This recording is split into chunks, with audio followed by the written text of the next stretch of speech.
রব মানে পালনকারী, রব মানে লালন পালনকারী। জোরে বলেন তো আমাদের লালন পালনকারী কে? বলবেন হুজুর রব মানে যে লালন পালনকারী, এটা কোথায় পেলেন? এটা আমরা পেলাম সূরাত ইউসুফের 23 নম্বর আয়াতে। হযরত ইউসুফ আলাইহিস সালামের ঘটনায় চলে যাই। ইউসুফ আলাইহিস সালাম তার 10 ভাই যখন তাকে কুয়ার মধ্যে ফেলে দিল, সব 10 ভাই কুয়াতে ফেলে দিল, আল্লাহ রাব্বুল আলামিন ওই পথে একটা কাফেলা আনলেন। কাফেলার লোকেরা ইউসুফ আলাইহিস সালামকে কুয়া থেকে উঠায় মিশরের বাজারে বিক্রি করলো, কিনে নিল আজিজে মিশর, যিনি মিশরের মন্ত্রী, তিনি কিনে নিয়ে গিয়ে বাড়িতে স্ত্রীকে বললেন, ও প্রাণের স্ত্রী জুলাইখা, এই দেখো তোমার জন্য একটা সন্তান এনেছি, কারণ আমাদের তো কোনোই সন্তান নাই, একে লালন পালন করবা, আশা করা যায় আল্লাহ তাআলা আমাদের সন্তানের অভাব মিটিয়ে দেবে। কিন্তু মানুষ চায় এক, হয় তার উল্টা, তাকে সন্তান বানাতে চাইলো, কিন্তু জুলাইখা ইউসুফ আলাইহিস সালামের রূপে মুগ্ধ হয়ে গেল। ঠিক না? কারণ ইউসুফ আলাইহিস সালামকে আল্লাহ তাআলা জগতের অর্ধেক সৌন্দর্য দিয়েছিলেন।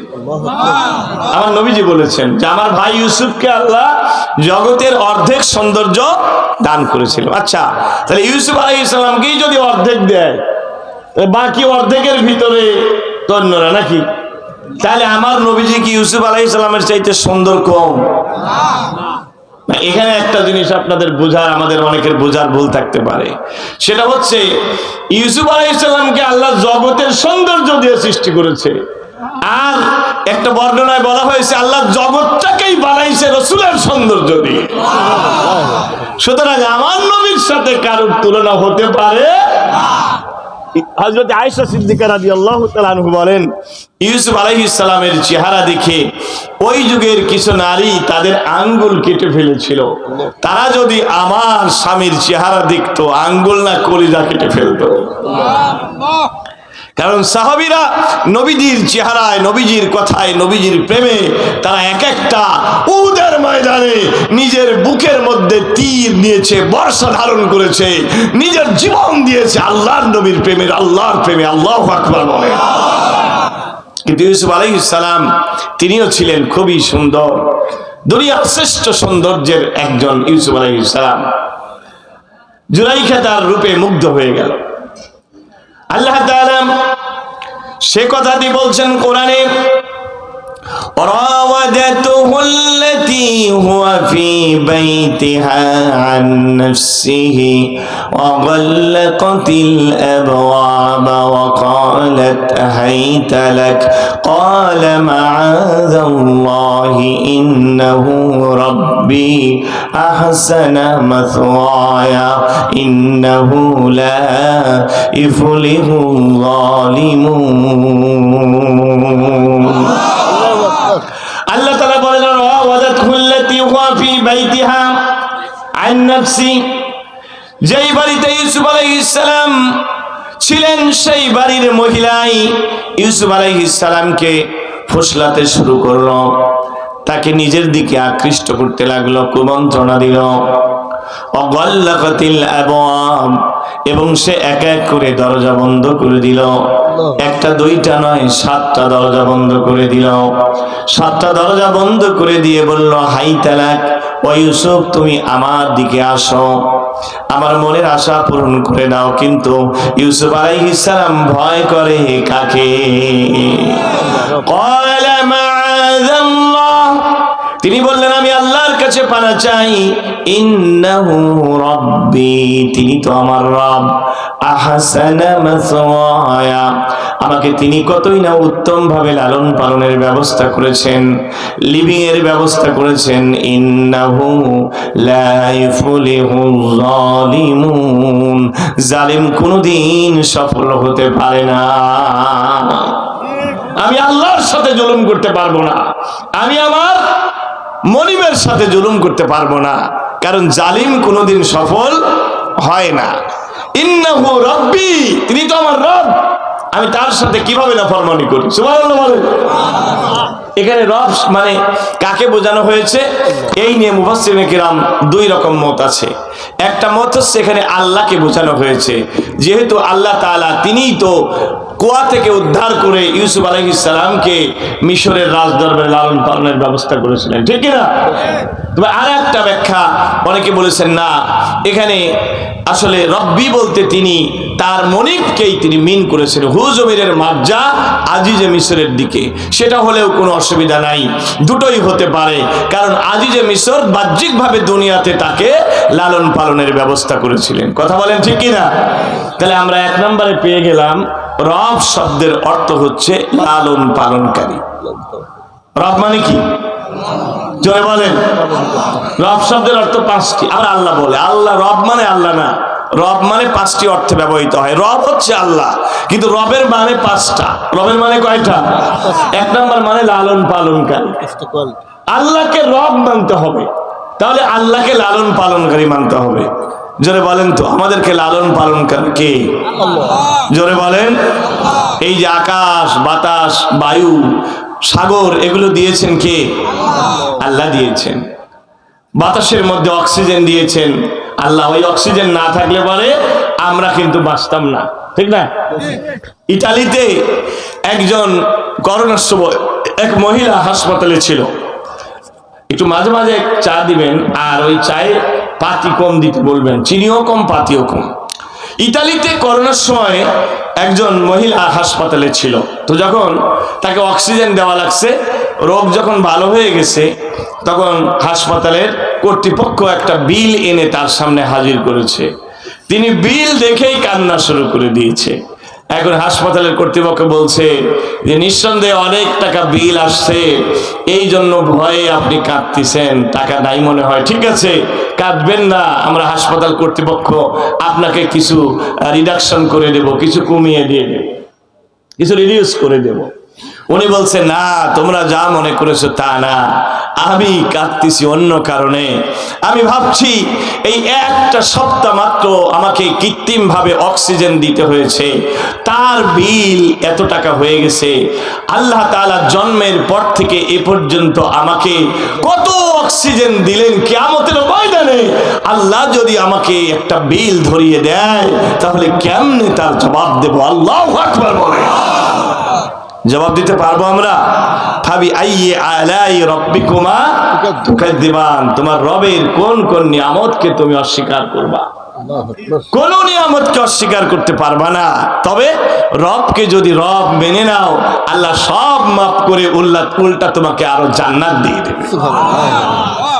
সম্মানিত ভাইরা, আল্লাহ তাআলা দেখেন আমাদের কেমন লালন পালনকারী। এই বাতাসের মধ্যে আছে অক্সিজেন। ওই অক্সিজেনটা গ্রহণ করার জন্য আল্লাহ আমাদের একটা নাক দিলেন। এই নাক দিয়ে যখন আমরা নিঃশ্বাস নেই, তখন বাতাসের মধ্যে অক্সিজেন আছে, নাইট্রোজেন আছে, কার্বন ডাই অক্সাইড আছে, কিন্তু কিছুই ঢোকে না। এই নাক দিয়ে ঢোকে শুধু অক্সিজেন। আবার আমরা যখন নিঃশ্বাসটা বের করে দেই, ওই অক্সিজেনটা কার্বন ডাই অক্সাইড হয়ে বের হয়ে যায়। এই কার্বন ডাই অক্সাইড গুলো খায় আবার গাছ। এই জন্য গাছের পাতা সবুজ হয়, সবুজ হয়ে গাছ আবার আমাদেরকে অক্সিজেন দেয়। তাহলে আমরা গাছকে দেই কার্বন ডাই অক্সাইড, গাছ আমাদেরকে দেয় অক্সিজেন। আপনি কি মনে করেছেন এগুলো এমনি এমনি হয়েছে? এগুলোর পিছনে অবশ্যই একজন রব আছেন, তিনি আল্লাহ। তিনি আমাদের দিয়েছেন একটা জিহ্বা। দেখেন এই জিহ্বাটা কত রকমের টেস্ট, তাই না? ঝাল লাগে, মিষ্টি লাগে, টক লাগে, তিতা লাগে, কত রকম। শুধু ঝালের কথাই যদি চিন্তা করেন, লবঙ্গের ঝাল একরকম, দারচিনির ঝাল একরকম, কাঁচামরিচের ঝাল একরকম, শুকনা মরিচের ঝাল একরকম, আদার ঝাল আরেক রকম, তেজপাতার ঝাল একরকম, নানান রকমের ঝাল। ঝাল গুনলেই 1000টা হবে, ঠিক কিনা? কিন্তু জিহ্বা কিন্তু একটা। আল্লাহু আকবার বলে। আল্লাহ আপনার কেমন রব! আপনি যখন মায়ের পেটের ভিতরে ছিলেন, আল্লাহ আপনাকে ওখানে বড় করার জন্য তিল তিল করে মায়ের নারীর সাথে আপনার নাভিতে নারী সেট করে দিয়ে আপনাকে মায়ের রক্ত দিয়ে চর্বি দিয়ে বড় করলেন। কারণ তিনি তো রব। যখন বান্দার জন্য যা প্রয়োজন দরখাস্ত ছাড়াই যিনি দিয়ে দেন। আপনি দুনিয়ায় আসলেন, দুনিয়ায় আসতে গিয়ে আধুনিক বিজ্ঞানীরা বলে যদি নর্মাল ডেলিভারি হয় তাহলে মায়ের জরায়ু দিয়ে বের হওয়ার সাথে সাথেই তার দেহে এক ধরনের অ্যান্টিব্যাকটেরিয়া তার দেহের সাথে লেগে যায়, অন্যান্য ব্যাকটেরিয়া থেকে তাকে রক্ষা করে। সুবহানাল্লাহ বলে। কিন্তু সিজার করলে এটা হয় না, সিজার করলে এটা হয় না। এই জন্য দেখবেন সিজারের বাচ্চার অসুখ হয় বেশি, ঠিক কিনা? সহজে ঠান্ডা লাগে, সহজে বিভিন্ন রোগ ব্যাধি তাকে অ্যাটাক করে। যদিও আমাদের ডাক্তারদের কাছে গেলে তারা আমাদেরকে বোঝায় সিজার করা লাগবে, তাছাড়া বিপদ। একটা গল্প বলি। আমার যখন প্রথম বাচ্চা হয়, আমার ওয়াইফের প্রথম বেবি হয়, তখন ডাক্তারের কাছে গেলাম। ডাক্তার তো সেই ভয় দেখালো যে এই বাচ্চা কিন্তু পজিশনে আসে নাই, বাচ্চা উল্টা দিক হয়ে আছে, সিজার করা লাগবে। আমার আব্বাকে গিয়ে বললাম, আব্বা ডাক্তার তো এই কথা বলতেছে, এটাকে সিজার করা লাগবে, এখনো বলে পজিশনে আসে নাই। আব্বা বলল, বাবা অত টেনশন করা লাগবে না, যার পজিশনে সেই আনে দিবে। সুবহানাল্লাহ বলেন, আর একটু জোরে বলেন না। সময় যখন আসে পজিশনে যার আনার দরকার সেই। ওয়া ইয়াতাওয়াক্কাল আলাল্লাহি ফাহুয়া হাসবু, যে আল্লাহর প্রতি ভরসা করে আল্লাহই তার জন্য যথেষ্ট হয়ে যায়।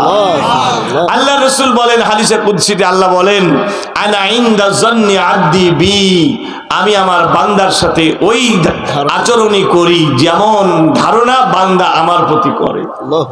বান্দা যদি আমার উপরে ভরসা করে আমি তার উপরে ওই রকম আচরণ করি। সুবহানাল্লাহ।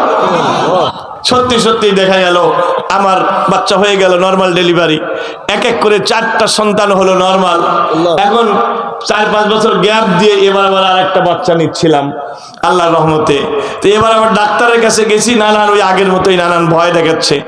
এখন এদিকে আমার ওয়াইফের বয়স হয়ে গেছে একটু বেশি, আমার শ্বশুর কুলের লোকেরা নানান ভয় পায়।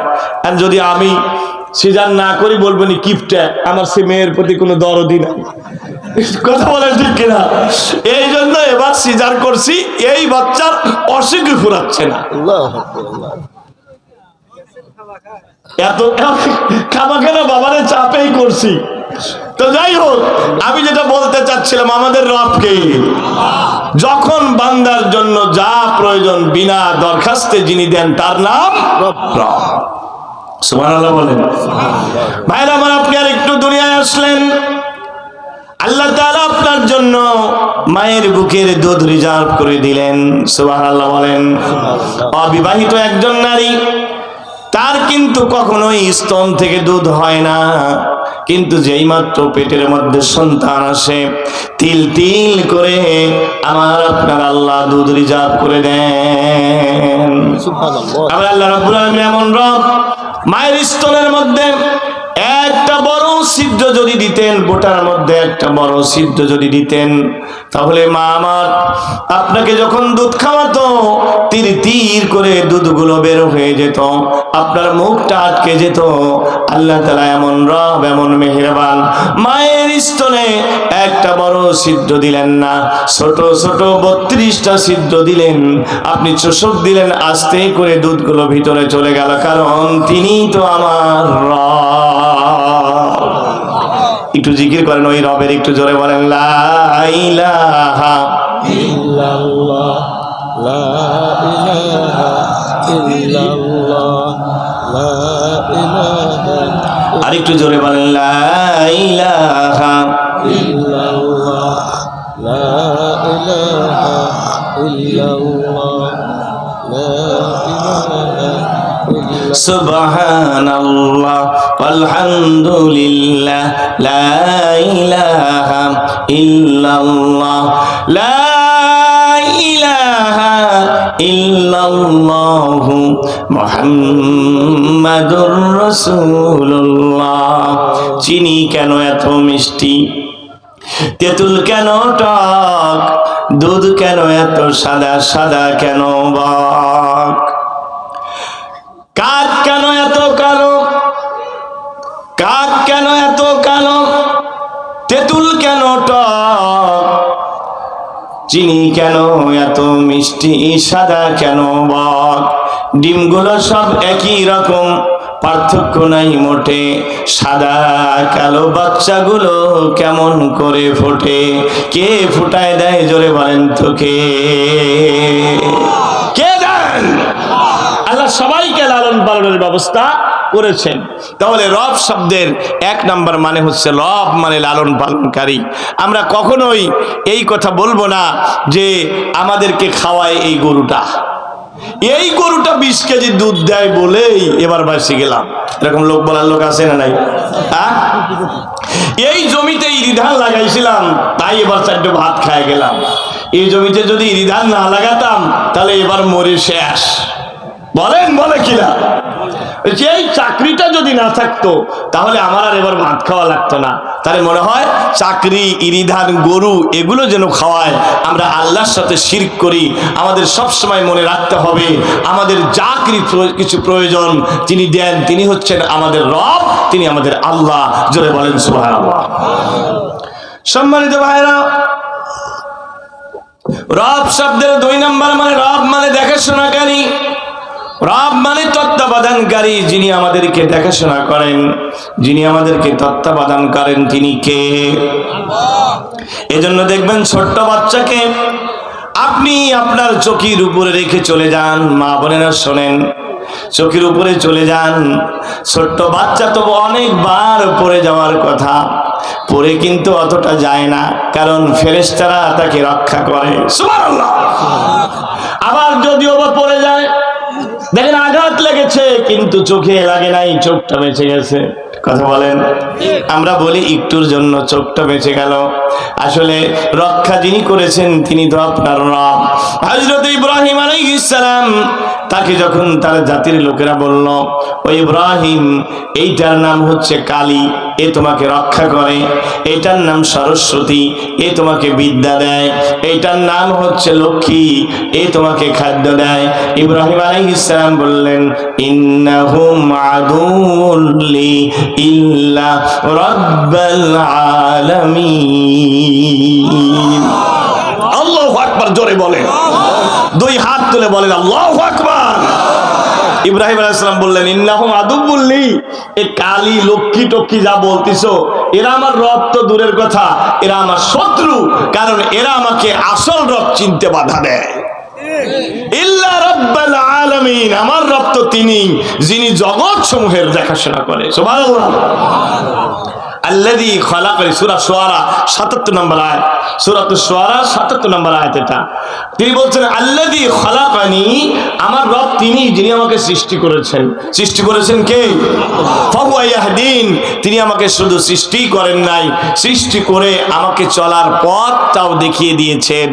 একটা মুরগির বাচ্চা যখন ডিম ফোটায়, দেখবেন ডিম যখন সময় হয়ে যায় তখন মুরগি আস্তে করে ডিমের উপরে ঠোক দেয়, ঠোক দিয়ে দিয়ে ডিমের বাচ্চা ফোটায়। আচ্ছা বলেন তো, মুরগিকে কে বলে দিল কোন জায়গায় ঠোক দিতে হবে? কে বলছে? একটু জোরে বলেন। তিনি হেদায়েত দিয়ে দিছে কেমনে চলা লাগবে, ঠিক কিনা? আবার দেখবেন যখন আকাশ দিয়ে চিল ওড়ে তখন মুরগি এক ধরনের আওয়াজ করে, বাচ্চাগুলো সব পেটের ভিতরে ঢুকে যায়। যেই চিল চলে যায় মুরগি আবার ছেড়ে দেয়। মুরগিকে এই বুদ্ধিটা কে দিল? আল্লাহ দিয়েছেন। রব যিনি তিনি দিয়েছেন, তিনি হেদায়েত দিয়েছেন। ওয়াইদা মারিতু আল্লাযী হুয়া ইউতঈমুনি ওয়া ইয়াসকিন, তিনি আমাকে খাওয়ান, তিনি আমাকে পরান। আমাদের খাওয়ায় কে? রব। আল্লাহকে মানলে মনে বিশ্বাস করতে হবে আল্লাহ আমাকে খাওয়ায়, কেউ খাওয়ায় না। ওয়া ইয়াসকিন, তিনি আমাকে পান করান। ওয়া ইযা মারিতু ফাহুয়া ইয়াশফিন, আমি যখন অসুস্থ হয়ে যাই তিনি তো আমাকে শিফা দান করেন। তাহলে একটু জোরে বলেন তো, আমাদের রোগ যিনি ভালো করে দেয় তিনি কে?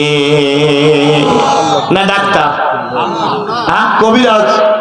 এই আমরা কিন্তু আজকে ইমানের ওয়াজ করতেছি, ঠিক কিনা? ইমান পাকা করতেছি, ইমান ঠিক তো সব ঠিক, ঠিক কিনা? ইমান যদি ঠিক হয় আপনি একদিন না একদিন জান্নাতে যাবেন। আর ইমানে যদি ভেজাল থাকে জান্নাতে যাবেন? ইমানে ভেজাল থাকলে মুশরিক কোনোদিন জান্নাতে যাবে না। এই জন্য আমরা ইমান ঠিক করতেছি। কষ্ট হচ্ছে না তো আপনাদের? আর জোরে বলেন তো, রোগ ভালো করে দেয় কে? আর একটু জোরে বলেন। না ডাক্তার? কিন্তু আমরা অনেক সময় বলি, মা বোনরা শোনেন, অবক ডাক্তার আমাকে ভালো করে দিছে। অমুক কবিরাজ আমাকে ভালো করে দিয়েছে। না মা না, দেখা যায় আপনার রোগ ভালো হয়েছে, পাশের আরেকজন বোন আবার এসে বলে যে চাচিমা কোন ডাক্তারের কাছে গেছিলেন, আমাকে একটু লিখে দেন তো ওই ডাক্তারের ঠিকানা। ওই ডাক্তারের ঠিকানায় লিখে দেয়, একই ওষুধ খায়, কিন্তু আগের জনের ওষুধ ভালো হয়েছে, পরের জনের হয় না। তাহলে বোঝা গেল অসুখ ডাক্তার ভালো করে না, কবিরাজ ভালো করে না, অসুখ ভালো করেন আল্লাহ।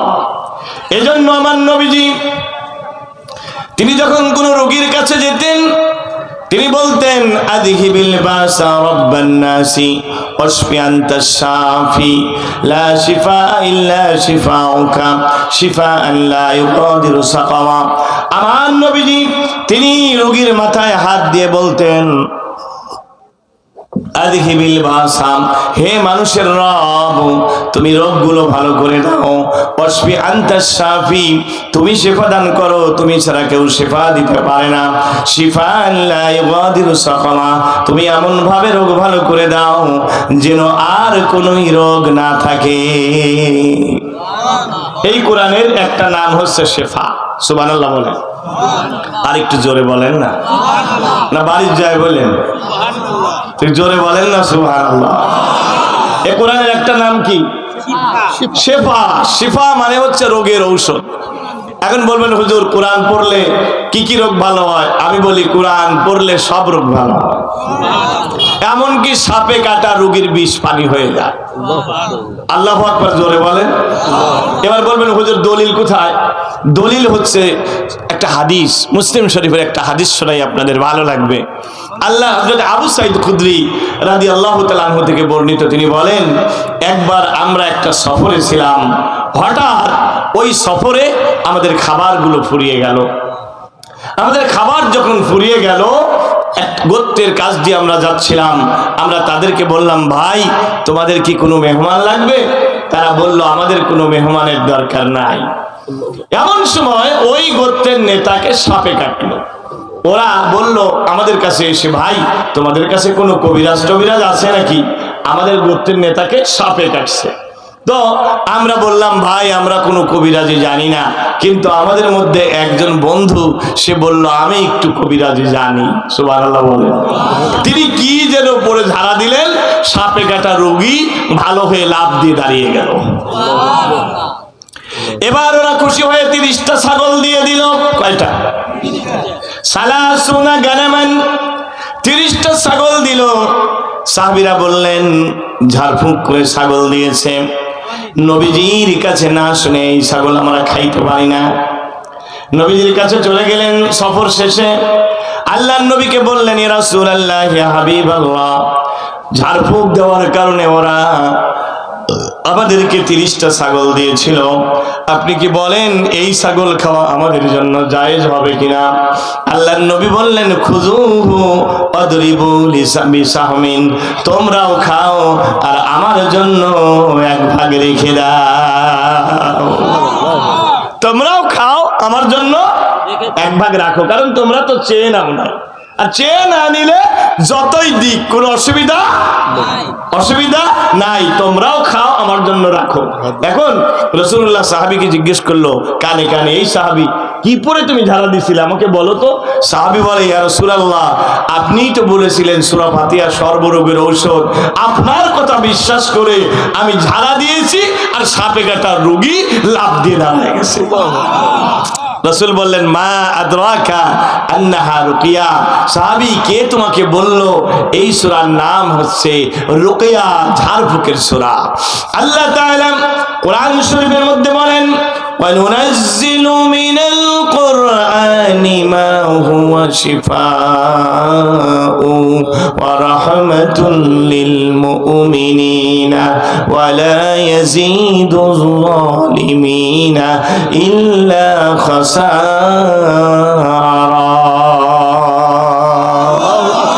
আমার আল্লাহ বলেন আমি এমন একটা কোরআন নাজিল করেছি যেই কোরআনের একটা নাম হচ্ছে শিফা। শিফা মানে রোগের ঔষধ। আমি রহমাতুল লিল মুমিনিন। আরে কোরআন হচ্ছে মুমিনদের জন্য রহমত। ওয়ালা ইয়াজিদুজ জালিমিনা ইল্লা খাসারা, কিন্তু জালিমের ক্ষতি ছাড়া কিছু বাড়াবে না। কোরআন যারা বিশ্বাস করে না, কোরআন তাদের পক্ষে কাজ করবে না, কিন্তু কোরআনকে যারা বিশ্বাস করে আল্লাহ তাদেরকে এমন বরকত দেবেন কোরআনের মাধ্যমে, সাপে কাটা রোগীর বিষগুলো পানি হয়ে যাবে। ওই কোরআন এখনো আছে না নাই? আরেকটু জোরে বলেন।